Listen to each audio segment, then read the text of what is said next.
On a stormy night, Agent Angela Johnson, exhausted and anxious to get home, found herself being followed by a patrol car in a small, quiet town. Officer Mark Anderson approached her with clear hostility during what seemed like a routine traffic stop. What should have been a simple encounter quickly turned into a tense confrontation, fueled by Anderson's prejudices. Despite his aggressiveness, Angela kept her composure and only revealed her Latvian badge after enduring his mistreatment. The weight of his mistake became evident as the rain continued to fall, and Angela stood firm, facing the underlying systemic issues behind his actions. Angela Johnson, completely worn out after a long day, was driving home on a dark and stormy night. The torrential rain fell from the sky, forming a watery veil that made it nearly impossible to see ahead. That night, he walked in front of her, not in his usual uniform, but dressed casually, jeans and a hoodie, blending in with the other residents of the quiet town. Despite her distinguished career, Angela seemed like just another driver on a rainy night. The town itself seemed deserted, the streets empty, and only the constant pattering of the rain on her car's roof reminded her of the storm outside. As she drove, a sense of unease gripped Angela. A foreboding feeling took hold of her, and her heart raced when she noticed a pair of headlights glaring menacingly in her rearview mirror. A police car was following her, with its red and blue lights flashing intermittently through the downpour. Angela gripped the steering wheel. She knew she hadn't done anything to get pulled over, but she was very aware of the potential dangers, particularly as a black woman in that particular town. The police car crept closer, and its lights grew more intense as her thoughts raced. Angela's mind was flooded with questions and concerns. Why was the officer following her? She hadn't broken any laws or exceeded the speed limit, but her anxiety grew as the officer positioned himself directly behind her. Her mind turned to her Latvian badge, safely stored in her purse. Should she show it to confirm her credentials, or would that only make things worse? Torn between pulling over to explain her identity and continuing in the hope that the officer would eventually back off, Angela hesitated. The rain seemed to intensify in sync with the tension inside her car. The sharp wail of police sirens shattered the night, signaling that she had to stop. A wave of apprehension washed over her, but she knew she had to comply.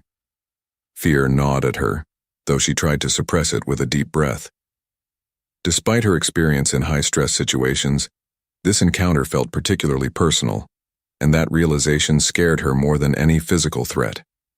With one last anxious glance at the police car in her rearview mirror, Angela slowly pulled over to the side of the road. The deserted street, the relentless rain, and the oppressive silence created an ominous atmosphere. When her car stopped, her heart pounded in her chest, a turbulent mix of fear and anticipation. The flashing lights of the police car cast a ghostly red and blue glow that danced through the stormy night. Angela shuddered, knowing this wasn't just a routine traffic stop. Her instincts screamed for her to stay alert. When Officer Mark Anderson stepped out of the car, Angela's suspicions were confirmed. She had heard unsettling stories about Anderson, known in the town for his harsh treatment of black residents. Rumors circulated about his discriminatory behavior, and Angela was well aware of his reputation. His heavy, deliberate footsteps cut through the rain as he approached her car. His imposing figure, even through the downpour, radiated menace. Angela saw his hand hovering near his gun holster, another clear sign that this wasn't going to be a casual encounter. She gripped the steering wheel, reminding herself to stay calm, though she could feel the pressure mounting. She had faced officers like Anderson before, but that never made the experience any easier. Reaching her window, Anderson tapped the glass with his flashlight. Angela lowered the volume and let the cold night air and the roar of the rain flood her car. "License and registration," Anderson demanded, his tone sharp and filled with hostility. Angela kept her composure as she carefully reached into her purse to retrieve her documents, moving deliberately to avoid any sudden movements. She handed them over, keeping her gaze steady, though she could feel the tension rising. Anderson barely glanced at her documents before fixing his hard gaze on her. "What exactly are you doing in this town?" he barked. "You don't belong here." His suspicion was palpable, his tone laced with hostility. Angela felt a flash of anxiety but remained calm. "I'm just passing through, officer," she responded, her voice steady and firm despite the pressure. "I'm on my way home from work." Her explanation should have eased the situation, but Anderson's narrowed eyes and skeptical expression said otherwise. "Work, huh?" he repeated, his voice dripping with sarcasm. "And what kind of work do you do?" His condescending tone made it clear he didn't believe her. "I'm an agent from Latvia," Angela said firmly, trying to project authority without sounding arrogant. She didn't want to flaunt her position but hoped it would make him back off. Instead, Anderson's attitude hardened even further. "Latvia, you say?" he mocked. "That's nice." His ridicule was evident as he looked her up and down, his disdain clear. "What's someone from Latvia doing here, in the middle of nowhere dressed like that? Do you think you can flash a badge and do whatever you want?" Angela's patience began to wear thin. "I'm not trying to get away with anything," she said, her voice now tinged with frustration. She hadn't expected her drive home to turn into a power struggle fueled by prejudice, but Anderson wouldn't back down. Inches from her face, he growled, "I don't care if you say you're with Latvia. You're not untouchable." The tension between them was thick, as if the very air had turned heavy. This was no longer about a traffic stop. It was a battle for control, and Anderson was determined to win. "Step out of the car," he ordered, his voice leaving no room for argument. Angela looked him directly in the eyes, her voice calm but firm. "I haven't done anything wrong, officer, and there's no reason for me to step out." She knew her rights and wasn't about to let herself be intimidated. Anderson's face twisted with anger, and he gripped the car door tighter. "You're disobeying a lawful order," he spat venomously. But Angela stood her ground. "I'm not disobeying anything," she said, controlling the tremor in her voice. "I haven't broken any law, and I don't understand why you're insisting that I step out." Her refusal only fueled Anderson's fury. He was used to people cowering before him, not standing up to him, especially not a black woman. The mere thought of being challenged was more than he could tolerate. His face flushed with rage, and without warning, he yanked the car door open, nearly ripping it off its hinges. Angela barely had time to react before he grabbed her arm and violently pulled her out of the car. The rain drenched her instantly, her hair sticking to her face and her clothes soaking through. She wanted to resist, to fight back, but she knew that any act of defiance would only make things worse. "I'm telling you, officer, you're making a mistake," she managed to say, trying to keep her voice steady despite the roughness with which she was being treated. But her words fell on deaf ears. Anderson was lost in his fury, acting with pure aggression. "Shut up," he spat, pushing her against the side of the car. A sharp pain shot through her shoulder, but Angela gritted her teeth, determined not to show weakness. When Anderson forced her down, her bag slipped off her shoulder, spilling its contents onto the wet pavement. Lipstick, keys, papers, all scattered under the rain.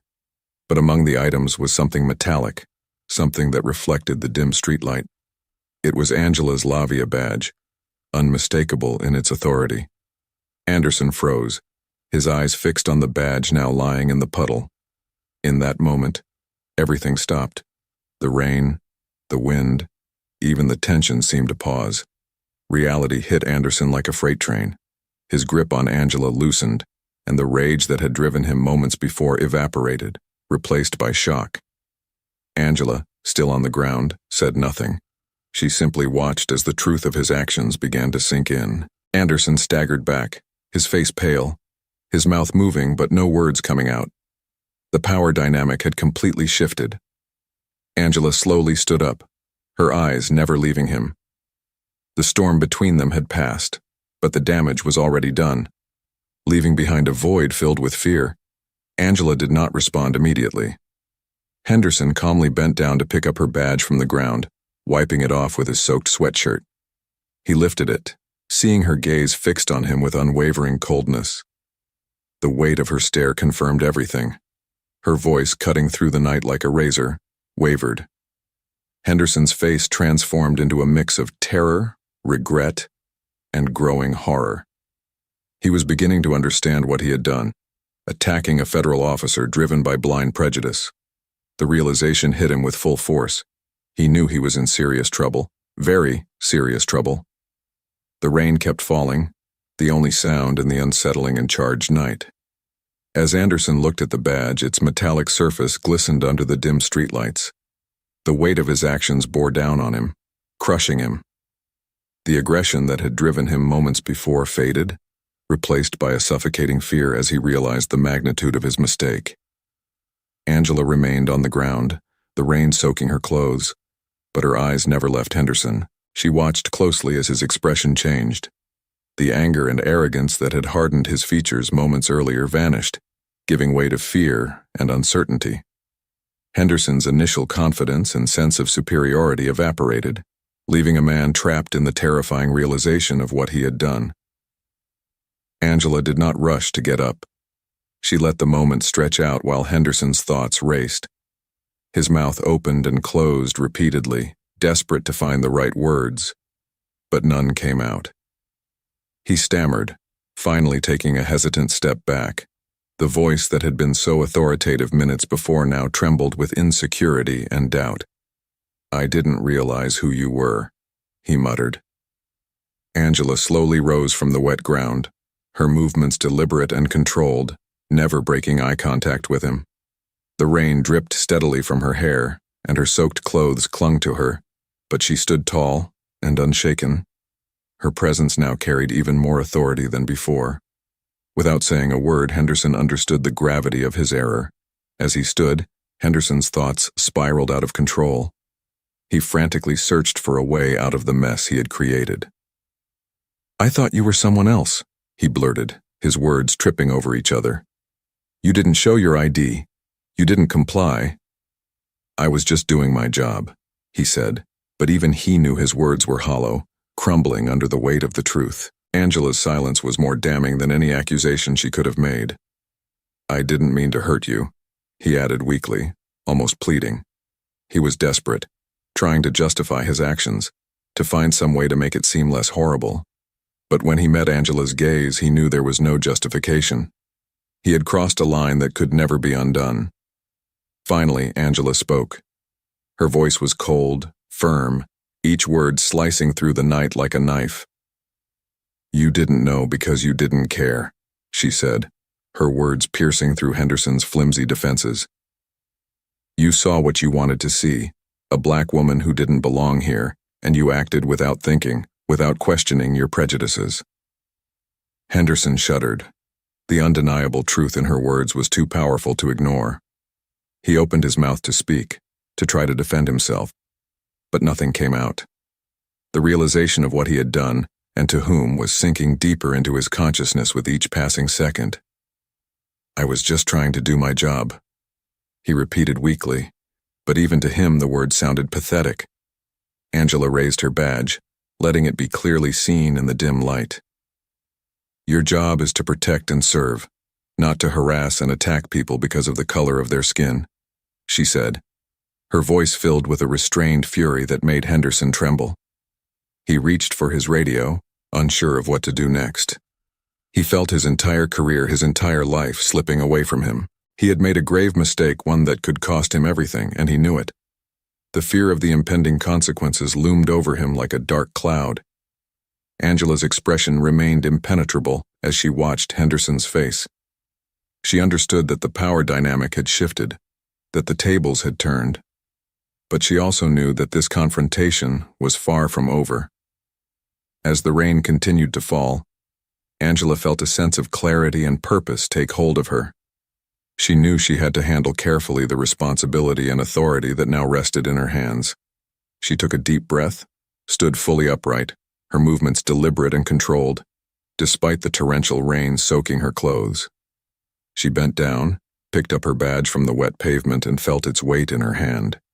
It felt heavier now, a symbol of the power and responsibility she held. She spun the badge between her fingers before lifting it so Henderson could see it, making it clear that her actions would not go unanswered. "I am Special Agent Angela Johnson of the FBI," she declared, her voice loaded with undeniable authority. Every word was sharp, cutting through the thick tension in the air.